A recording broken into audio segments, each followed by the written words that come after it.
अस्सलाम वालेकुम। आज का जो टॉपिक है वो है जापानीज़ कैंडलस्टिक्स। और इसके अंदर हम बेसिकली ये देखेंगे कि जापानीज़ कैंडलस्टिक्स क्या होती हैं, इनमें से बुलिश कैंडल्स कौन सी मानी जाती हैं, उनकी साइकोलॉजी क्या होती है, जो बेरिश कैंडल्स होती हैं वो क्या होती है और उनकी साइकोलॉजी क्या होती है। तो ये बेसिकली आज का हमारा टॉपिक होगा। अच्छा, जो जापानीज कैंडलस्टिक्स हैं, जब भी आप कोई भी चार्ट खोलते हैं तो उसके अंदर आपको मल्टीपल इस तरह की कैंडल्स नज़र आ रही होती हैं। ये जो कैंडल्स होती हैं इनको बेसिकली कहते हैं जापानीज कैंडलस्टिक्स। इन कैंडल्स के बेसिकली चार पार्ट्स होते हैं। एक को हम ओपन प्राइस बोलते हैं, जैसे यहाँ पे लिखा हुआ भी है, अगर आप देखेंगे कि ओपन ओ के साथ लिखा होता है। एक लिखा होता है हाई, ठीक है, फिर लिखा होता है लो, और ये लिखा होता है क्लोज। तो इसके चार पार्ट्स होते हैं, ओपन, हाई, लो और क्लोज। अब इसका मतलब क्या है?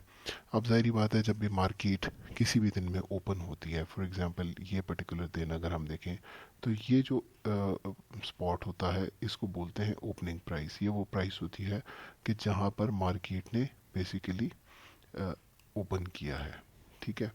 जब ये ओपन होता है, मार्केट ट्रेड करना स्टार्ट करती है तो अपना एक हाई लेवल अचीव करती है। ये भी हो सकता है कि मार्केट उसी हाई लेवल पे क्लोज कर जाए। जैसे फॉर एग्जांपल इस पर्टिकुलर कैंडल को अगर आप देखें, तो इसमें जो क्लोजिंग प्राइस है वो वही हाई प्राइस ही है, ठीक है। तो ये हो सकता है, बट कई दफ़ा ऐसा नहीं भी होता। फॉर एग्जांपल अगर आप इस कैंडल में देखेंगे तो ऐसा नहीं है, हाई प्राइस अलग है और क्लोजिंग प्राइस अलग है। फिर मार्केट एक लो प्राइस भी यूजुअली लगाती है किसी न किसी दिन पे। अगेन वो ये भी हो सकता है कि वो जो लो प्राइस हो उसी के ऊपर मार्केट क्लोज करे, but this is not necessary, ठीक है। तो वो एक विक की सूरत में, एक लाइन की सूरत में शो किया जाता है, ठीक है। अब अगर तो ओपनिंग प्राइस आपकी नीचे है और क्लोजिंग प्राइस हायर आई है, तो वो एक बुलिश कैंडल मानी जाएगी, क्योंकि ओवरऑल मार्केट ने ऊपर की जानिब मूव किया है। उसके बरक्स अगर मार्केट ओपन करती है और उस क्लोजिंग नीचे आती है, तो उसको हम एक बेरिश कैंडल जनरली मानेंगे। और वो उसको मतलब कलर्स जो है ये आप चेंज कर सकते हैं, इनको आप कोई भी कर सकते हैं। कुछ लोग बुलिश कैंडल्स को वाइट में और बेरिश को ब्लैक में बना देते हैं। वो आप लोगों की चॉइस है, वो उसमें कोई डिफरेंस नहीं है। मगर जो इसके पार्ट्स हैं बेसिकली, वो क्या क्या है हमारे पास, वो है ओपन, हाई, लो और क्लोज, ठीक है। अब ये जो चार प्राइसेस हमारे पास आ रही होती हैं, ये बेसिकली एक पूरी साइकोलॉजी को डिपेक्ट कर रही होती हैं। आप यूं समझें कि अगर तो स्टॉक मार्केट में हम यूं प्रिज्यूम करें कि आपका ना एक बैटल हो रही है, ठीक है ना, जिस तरह से रस्साकशी का मुकाबला होता है ना। तो एग्जैक्ट वही अगर हम मिसाल ले लें कि एक रस्साकशी का मुकाबला हो रहा है, ठीक है ना, यहाँ पे प्राइस ओपन हुई है, ठीक है ना। अब यहाँ से क्या होता है कि मार्केट किसी भी एक डायरेक्शन में मूव करती है। फॉर एग्जांपल हायर प्राइस पे जाना शुरू होती है, मार्केट ऊपर जा रही है, जा रही है, जा रही है। मगर यहाँ पे मार्केट ने अपना जब हाई लेवल अचीव किया, यहाँ से बेयर्स ने क्या किया कि इस मार्केट को नीचे गिराना शुरू किया, और मार्केट नीचे गिरती चली गई, गिरती चली गई, गिरती चली गई। और मार्केट यहाँ पे आके क्लोज भी यहीं पे, बल्कि इसके नीचे यहाँ पे क्लोज हुई, ठीक है ना। तो हमारे पास ये एक पैटर्न आया, ठीक है। तो ये जो पैटर्न अगर आप देख रहे हो, ठीक है, इसको बोलते हैं शूटिंग स्टार, ठीक है, शूटिंग स्टार पैटर्न इसको कहते हैं। और ये एक बेरिश पैटर्न माना जाएगा, ठीक है। अब क्यों ये बेरिश पैटर्न माना जाएगा, इसकी वजह यह है कि अगर आप कभी भी आ, इस कैंडल को देखेंगे, जो रस्साकशी का अगर मुकाबला हम इसको माने, तो यहाँ पे बुल्स इसको ऊपर लेके जाने में तो कामयाब हुए, बट वो उसको ऊपर रख नहीं सके, बल्कि बेयर्स ने उसको डोमिनेट किया और मार्केट को बिल्कुल नीचे लाकर क्लोज कर दिया, ठीक है। तो अब इस वजह से हम इसको एक बेरिश सिग्नल मानेंगे। इसके बरक्स अगर हम एक इस पैटर्न को उल्टा कर दें, ठीक है ना, हम यूँ करें कि जनाब यहाँ पे ओपन हुआ, ठीक है, मार्केट को बेयर्स ने नीचे लेके गए, नीचे लेके गए, नीचे लेके गए।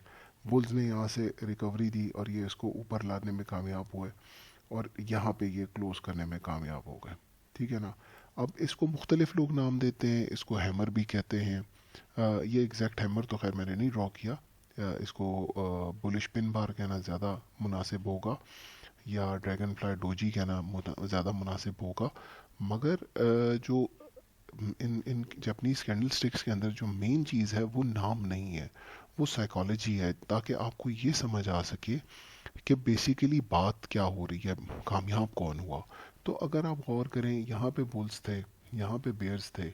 बेयर्स अपनी टेरिटरी में इसको क्लोज कराने में कामयाब नहीं हो सके। तो इसको अगर हम मिसाल के तौर पे, मैं वैसे ही अगर इसको कह देता हूँ कि ये हैमर पैटर्न है, हैमर पैटर्न में थोड़ा सा ये होता है कि जो इसकी बॉडी होगी वो थोड़ी मोटी होगी। ठीक है ना। तो यानी कि हम इसका यूं कर लें, अगर ऐसे थोड़ा सा ना जैसे हैमर होता है, तो वो हैमर बनेगा। थोड़ा सा पतला हो जाएगा तो वो बुलिश पिन बार बन जाएगा। बट जो साइकोलॉजी है, साइकोलॉजी के लिहाज से यहाँ पर ये जो पैटर्न बना, ये हमारे पास क्या बना, ये एक बहुत ही स्ट्रॉन्ग बुलिश पैटर्न माना जाएगा। ठीक है।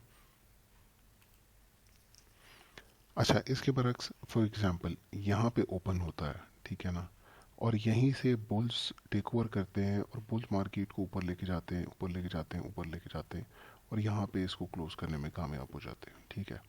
यानी कि ये जो ओपनिंग प्राइस थी वही हमारी लो प्राइस भी थी, और जो क्लोजिंग प्राइस थी हमारी अ, वही हमारी हाई प्राइस भी है। ठीक है ना। तो इस पैटर्न को हम कहते हैं मारूबोजू। नाम इतना इम्पोर्टेंट नहीं है, जो साइकोलॉजी है वो इम्पोर्टेंट है। वो इम्पोर्टेंट इसलिए है कि यहाँ पे बुल्स ने अपनी एक एक्सट्रीम डोमिनेंस शो की है। ठीक है ना। तो इसका मतलब ये है कि अगर ये कभी भी आपके पास कोई भी ट्रेंड चल रहा है और ट्रेंड के दरमियान ये आता है या किसी भी जगह में आता है, तो इसका मतलब ये है कि वो जो भी जो जो भी ट्रेंड है, फॉर एग्जांपल ये उल्टा भी हो सकता है कि अगर हम इसको बेरिश मान लें कि ये ओपनिंग प्राइस थी, बेयर्स इसको नीचे लेके आ गए और नीचे क्लोज कर दिया। ठीक है। अब इसमें हमारे पास ओपनिंग प्राइस ये होगी और क्लोजिंग प्राइस ये होगी। तो अब अगर हमारे पास ये पैटर्न आ गया तो इसका मतलब है कि बेयर्स बहुत ज़्यादा स्ट्रॉन्ग है। चीज़ एक ही है, मगर यहाँ पे इसकी मीनिंग्स डिफरेंट हो जाएंगे। तो इस पर्टिकुलर सिचुएशन में जो भी ट्रेंड कंटिन्यू हो रहा है उसके ट्रेंड कंटिन्यूशन के चांसेस हमारे पास ज़्यादा होंगे। जो इससे पहले मैंने आपको शूटिंग स्टार और हैमर या बुलिश पिनवार, जो भी आप उसको कहना चाहें, उसकी मिसाल दी थी, तो वहाँ पर बहुत ज़्यादा चांसेस होते हैं कि ट्रेंड शायद हमारे पास रिवर्स हो जाए। ज़रूरी नहीं है कि रिवर्स हो, मगर बहुत ज़्यादा चांसेस हैं कि ट्रेंड हमारे पास रिवर्सल की तरफ चला जाए। मगर इसके अंदर ट्रेंड हम के कंटिन्यूएशन के बहुत ज़्यादा चांसेस होते हैं। अच्छा, तीसरा हमारे पास एक सिचुएशन यूँ भी आ सकती है कि फॉर एग्जांपल यहाँ पे ओपन हुआ, ठीक है ना, यहाँ से मार्केट ने फॉर एग्जांपल मूव किया ऊपर की जाने। ठीक है। यहाँ से बेयर्स ने मार्केट को नीचे लाना शुरू किया और वो इसको नीचे लेके आए, और यहाँ से मार्केट वापस आई और राउंड अबाउट इसी एरिया में बंद हुई। ठीक है ना। अब अगर राउंड अबाउट इसी एरिया में अगर यही एक टिपिकल हमारे पास आता है, इसी तरह की शेप आ जाती है, तो इसको डोजी कहते हैं। और अगर हम थोड़ा सा यूं करके इसको बना लें तो इसको स्पिन टॉप भी कहते हैं, लट्टू टाइप समझ लें आप। मगर जो साइकोलॉजी है, जैसे मैंने पहले कहा, नाम इतने इंपॉर्टेंट नहीं है, साइकोलॉजी ज़्यादा इंपॉर्टेंट है। इसकी साइकोलॉजी क्या है, इसका मतलब यह है कि बुल्स और बेयर्स ने बराबर का मुकाबला किया ना। जो रस्साकशी का मुकाबला था वो दोनों ने बराबर compete किया, और कोई कोई एक भी इसमें से डोमिनेंस शो नहीं कर सका। अब ये जो पैटर्न है ये बड़ा डिपेंड करेगा कि ये पैटर्न बनता कहाँ पे है। ठीक है। अगर तो ये पैटर्न फॉर एग्जांपल एक बेरिश ट्रेंड चल रहा है, मार्केट नीचे जा रही है, नीचे जा रही है, नीचे जा रही है, और यहाँ पर अगर हमारे पास ये डोजी बनता है या स्पिन टॉप बन जाता है फॉर एग्जांपल, तो इसका मतलब ये है कि ये वो जगह आई है कि जहाँ पर बेयर्स को कंफ्यूजन का सामना करना पड़ रहा है। यहाँ पे आके बेयर्स कंफ्यूज हो रहे हैं कि अब हम क्या करें। ठीक है ना। क्योंकि बुल्स ने उनको एक ठीक ठाक किस्म का की फाइट दे दी है। तो अगर तो इसका जो नेक्स्ट कैंडल है उस पर बड़ा डिपेंड करता है। अगर तो इसका नेक्स्ट कैंडल यहाँ से हमारे पास एक अच्छा बुलिश कैंडल बन जाता है, ये फॉर एग्जांपल यहाँ पे ये एक बेयरिश कैंडल्स थे और ये स्पिन टॉप आया और ये एक बुलिश पैटर्न बन गया, तो ये यहाँ पे ऑलमोस्ट कंफर्म हो जाएगा हमारे पास कि ये यहाँ से ट्रेंड रिवर्स होने लगा है। ठीक है, तो स्पिन टॉप जनरली कंफ्यूजन को रिप्रेजेंट कर रहा होता है, मगर पिछले ट्रेंड को आपने देखना है। अगर तो बेरिश ट्रेंड है तो इसका मतलब है कि अब यहाँ से बेयर्स कंफ्यूज हो गए। ठीक है, और यहाँ से बुलिश रिवर्सल आ सकता है, ज़रूरी नहीं कि आए, आ सकता है। ठीक है, और इसी तरह अगर बुलिश ट्रेंड चल रहा है, मार्केट ऊपर जा रही है और यहाँ पे आके आपके पास डोजी या स्पिन टॉप आ जाता है, तो इसका मतलब यह है कि यहाँ पे बुल्स हमारे पास कंफ्यूज हो गए।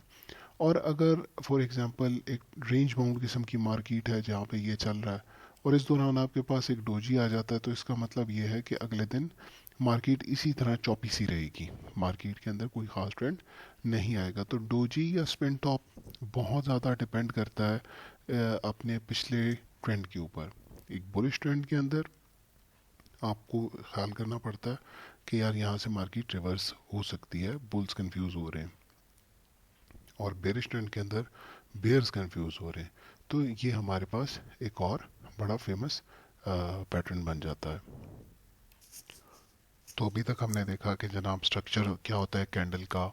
फिर हमारे पास बुलिश कैंडल्स कौन कौन सी होती हैं। बुलिश कैंडल्स में हमारे पास एक बुलिश पिन बार होता है, उसी की तरह की एक शेप हमारे पास हैमर भी आती है, और उसी की तरह की एक डोजी भी होती है जिसको हम ड्रैगन फ्लाई डोजी कहते हैं। जैसे बचपन में हम देखा करते थे ना, अगर मैं फॉर एग्जांपल इस तरह से बनाऊं तो ये जो है ये एक ड्रैगन फ्लाई डोजी कहलाती है। ठीक है, पुलिश पिन बार आपका यूं करके बन जाएगा, थोड़ा सा पतला सा, मगर ये बन जाएगा। ठीक है ना, और हैमर की थोड़ी सी बॉडी बड़ी होगी। इसी ये तीन पैटर्न्स हमारे पास बुलिश माने जाते हैं। इसके बरक्स एक हमारे पास बुलिश पैटर्न्स में एक जो हमने पढ़ा वो एक मारूबूजू पैटर्न है कि जिसमें एक्सट्रीम डोमिनेंस को शो कर रहा होता है। जो बेरिश हमने पढ़े, बेरिश के अंदर हमारे पास एक जो टिपिकल आता है वो एक शूटिंग स्टार आ जाता है। ठीक है ना, ये शूटिंग स्टार हो गया। इसी तरह के एक अगर हम यूं डोजी के फॉर्म में बनाना चाहें तो यूं भी बनता है, इसको बोलते हैं gravestone doji. Gravestone doji का मतलब ये है कि जैसे जो कबर के ऊपर कतबा लगाया जाता है ना, तो ये भी एक बेरिश साइन माना जाता है। और इसी तरह तीसरा जो बड़ा टिपिकल हमारे पास पैटर्न आएगा वो होगा मारूबोजू। ठीक है, तो ये हमारे पास बेरिश कैंडल्स माने जाएंगे। इन्हीं का जो रिवर्स अगर हम देखेंगे, यानी कि शूटिंग स्टार का जो रिवर्स माना जाएगा वो हमारे पास हैमर या बुलिश पिन बार माना जाएगा। इसका जो रिवर्स माना जाएगा बुलिश काउंटर पार्ट, वो हमारे पास ड्रैगन फ्लाई डोजी मानी जाएगी। और मारूबुजू का जो उल्टा होगा वो भी मारूबुजू ही होगा, उसकी डायरेक्शन डिफरेंट होगी। डोजी का मैं आपको पहले ही बता चुका हूँ कि डोजी में बेसिकली प्रीवियस ट्रेंड बहुत ज़्यादा मैटर करता है। मगर इन कैंडल्स में मैंने ना दो नाम ऐसे लिखे हैं जो कि मैंने अभी तक डिस्कस नहीं किए। एक है इन्वर्टेड हैमर और दूसरा है हैंगिंग मैन। ठीक है ना, अब इन्वर्टेड हैमर को मैंने लिखा हुआ है बुलिश कैंडल्स में और हैंगिंग मैन को मैंने लिखा हुआ है बेरिश कैंडल्स में। तो ये क्या होते हैं? इन्वर्टेड हैमर हमारे पास बेसिकली यूं करके बनता है कि अगर मैं यूं बनाऊं कि ये ऐसे ना इन्वर्टेड हैमर बनता है। ये हमारे पास एक इन्वर्टेड हैमर है। अब आप सोचेंगे कि जनाब ये तो बिल्कुल शूटिंग स्टार है। हाँ, ये बिल्कुल शूटिंग स्टार की तरह ही होता है, मगर जो इसका फ़र्क है वो ये होता है कि अगर फ़र्ज़ करें मार्केट नीचे की जानिब आ रही है, ठीक है, मार्केट नीचे गिर रही है, और यहाँ पर आप समझें कि हमारे पास एक ये शूटिंग स्टार पैटर्न बन गया। तो शूटिंग स्टार के लिए ज़रूरी है, याद रखिएगा, कि मार्केट ऊपर जा रही हो। ठीक है, एक अप ट्रेंड पर हो और एक शूटिंग ये फॉर्मेशन आए। अगर यहाँ पर ये आएगा तो हम इसको शूटिंग स्टार कहेंगे और ये एक बेरिश साइन माना जाएगा। बट बिल फर्ज एक हमारे पास ऑलरेडी एक डाउन ट्रेंड चल रहा था और वहाँ पर ये आया, तो इसको शूटिंग स्टार नहीं कहेंगे, इसको हम बोलेंगे इन्वर्टेड हैमर, और ये बुलिश साइन माना जाता है। अब सवाल ये पैदा होता है कि ये बुलिश साइन क्यों माना जाता है? उसकी रीज़न ये है, उसकी साइकोलॉजी ये है कि बेसिकली यहाँ तक जब मार्केट नीचे गिर रही थी तो बेयर्स जो बुल्स थे, सॉरी, वो compete कर ही नहीं रहे थे। ठीक है, वो मार ही खा रहे थे। ये पहली दफ़ा थी कि जब बुल्स ने यहाँ पर आके एक फाइट दी है बेयर्स को, ठीक है ना, और मार्केट को ऊपर लेके जाने की उन्होंने कोशिश की। अगरचे वो बहुत ज़्यादा कामयाब नहीं हो सके, बट स्टिल उन्होंने फाइट किया। जैसे मैंने आपसे कहा था ना कि अगर यहाँ पे हमारे पास एक डोजी आ जाती है फॉर एग्जांपल ऐसे करके, तो उसको हम एक बुलिश साइन मान सकते हैं एक एक डाउन ट्रेंड में। तो इस वजह से हम इसको इन्वर्टेड हैमर कहते हैं। और ये भी एज कंपेयर टू हैमर तो ये इतना स्ट्रांग नहीं है। हैमर ज़्यादा बेहतर है। अगर आपके पास यहाँ पे ये पैटर्न बन जाता है तो ये ज़्यादा स्ट्रॉन्ग पैटर्न माना जाएगा। बट अगर ये नहीं बनता, ये भी बनता है, तो इसको एक बुलिश साइन माना जाता है कि एटलीस्ट बुल्स ने यहाँ पर एक कंपटीशन दिया है बेयर्स को। ठीक है। अच्छा, अब सवाल ये पैदा होता है कि हैंगिंग मैन क्या होता है। हैंगिंग मैन ये होता है कि फॉर एग्जांपल अगर एक अप ट्रेंड चल रहा है, अप ट्रेंड चलते चलते यहाँ पर अप ट्रेंड में, ठीक है, हमारे पास ये फॉर्मेशन आती है यूं करके, ठीक है ना। तो आप को इसको क्या कहेंगे, इसको हम कहेंगे हैंगिंग मैन। अब कहने को तो आप अगेन यहाँ पर भी वही वाली बात करेंगे कि यार ये तो बिल्कुल हैमर की तरह का है, ठीक है, और हैमर तो हमारे पास एक बुलिश कैंडल था, तो ये यहाँ पर हमारे पास क्यों बेरिश कैंडल बन गया।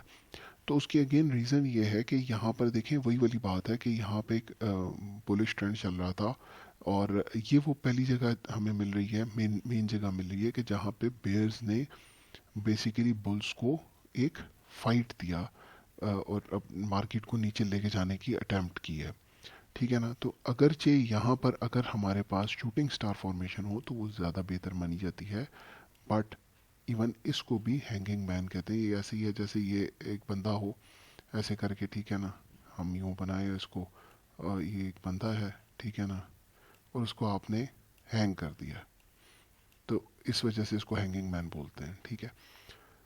मगर अगर हम फ़र्ज़ कीजिए हम इन्वर्टेड हैमर को और हैंगिंग मैन को कंपेयर करें, तो इन्वर्टेड हैमर के बाद ट्रेंड रिवर्सल के चांसेस रिलेटिवली ज़्यादा होते हैं। हैंगिंग मैन इतना स्ट्रॉन्ग पैटर्न नहीं माना जाता, इतना स्ट्रॉन्ग कैंडल नहीं माना जाता। कैंडल्स के अंदर भी आपने एक चीज़ ज़रूर याद रखनी है कि कैंडल्स भी टाइम फ्रेम के ऊपर बहुत ज़्यादा डिपेंड करते हैं। कि अगर आपने मिसाल के तौर पे मंथली का अगर आपने देख लिया कैंडल, और मंथली के ऊपर आपके पास शूटिंग स्टार आता है, तो उस क्या फॉर एग्जांपल आपके पास कोई पिन बार आता है, बुलिश पिन बार आता है, तो उसको ज़्यादा अहमियत दी जाएगी। फिर वीकली की है, फिर डेली की है। डेली से नीचे अगर आप देखोगे ना तो उसकी इतनी ज़्यादा सिग्निफिकेंस नहीं होती। दूसरी बात ये याद रखनी है कि as compared to price structure, इनकी को बहुत ज़्यादा वेटेज नहीं होती। प्राइस स्ट्रक्चर हमेशा ज़्यादा इम्पोर्टेंट माना जाता है, ठीक है। तो जो पहले हमने प्राइस एक्शन ट्रेडिंग के ऊपर हमने बात की थी, तो वो ज़्यादा इम्पोर्टेंट है एज़ कम्पेयर टू दिस। हाँ, ये अगर तो मिसाल के तौर पे आपके पास कोई भी ऐसी जगह आती है कि जहाँ पर फॉर एग्जांपल एक सपोर्ट जोन आता है, और इस सपोर्ट जोन के ऊपर हमारे पास फॉर एग्जांपल यहाँ पे एक सपोर्ट के ऊपर एक हैमर बन जाता है, या ये बुलिश पिन बार बन जाता है, तो डेफिनेटली ये हमें एक बहुत अच्छा एक इंडिकेशन दे देता है।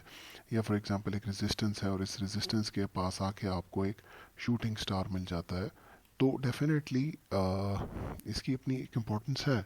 मगर जब भी हम कंपेयर करेंगे प्राइस स्ट्रक्चर से इसको, तो प्राइस स्ट्रक्चर ज़ाहिरी बात है एक दिन की बात नहीं बता रहा होता, या एक घंटे की बात नहीं बता रहा होता, वो आपको एक पूरी स्टोरी सुना रहा होता है।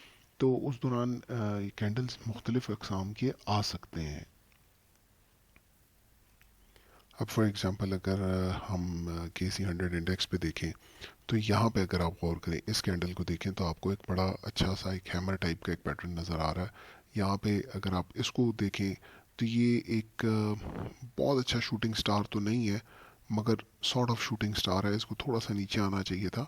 बट ये जो विक आपके पास लंबी नज़र आ रही है, तो आपको नज़र आ रहा है कि इस पर्टिकुलर दिन पे बेयर्स ने डोमिनेंस शो की थी और मार्केट को नीचे गिराने में कामयाब हुए। यहाँ पे अगर आप देखें तो बुल्स ने एक अपना स्ट्रेंथ शो किया, और अगले दिन आपको नज़र आ रहा है कि ऊपर गई मार्केट। ये अगर आप कैंडल देखें तो बड़ी हद तक ये एक मारूबुजू कैंडल था, ठीक है ना। मगर इस मारुबुजू कैंडल के बाद आगे अगर आप देखें तो अगेन मार्केट ने अगले दिन पॉजिटिव ही शो किया। यहाँ पर सॉर्ट ऑफ आपके पास क्या आई, डोजी आ गई या स्पिन टॉप कह लें, वो आई। अब ये क्या था, एक लिहाज से अगर आप देखें तो एक बुलिश रन चल रहा था। यहाँ पर अगर आपके पास डोजी या स्पिन टॉप आएगा तो इसका मतलब है कि मार्केट के जो बुल्स हैं वो कंफ्यूज हो गए, तो यहाँ से ये नीचे गिरना शुरू हुआ। अच्छा, यहाँ पे देखें दोबारा एक डोजी टाइप की चीज़ आ गई। अब यहाँ पे ये एक बेरिश ट्रेंड चल रहा था, तो यहाँ से हमें पता लगा कि जनाब अगेन जो बेयर्स हैं वो कंफ्यूज हो गए, तो मार्केट ऊपर की जानिब गई। ठीक है, यहाँ पे अगर आप गौर करें तो अगेन ये एक सॉर्ट ऑफ शूटिंग स्टार बनता है, या ग्रेवस्टोन डोजी कह लें, अगर ये थोड़ा सा नीचे देता, मगर मार्केट ने इसके बाद नीचे की जानिब ही नीचे ही वो गिरा है।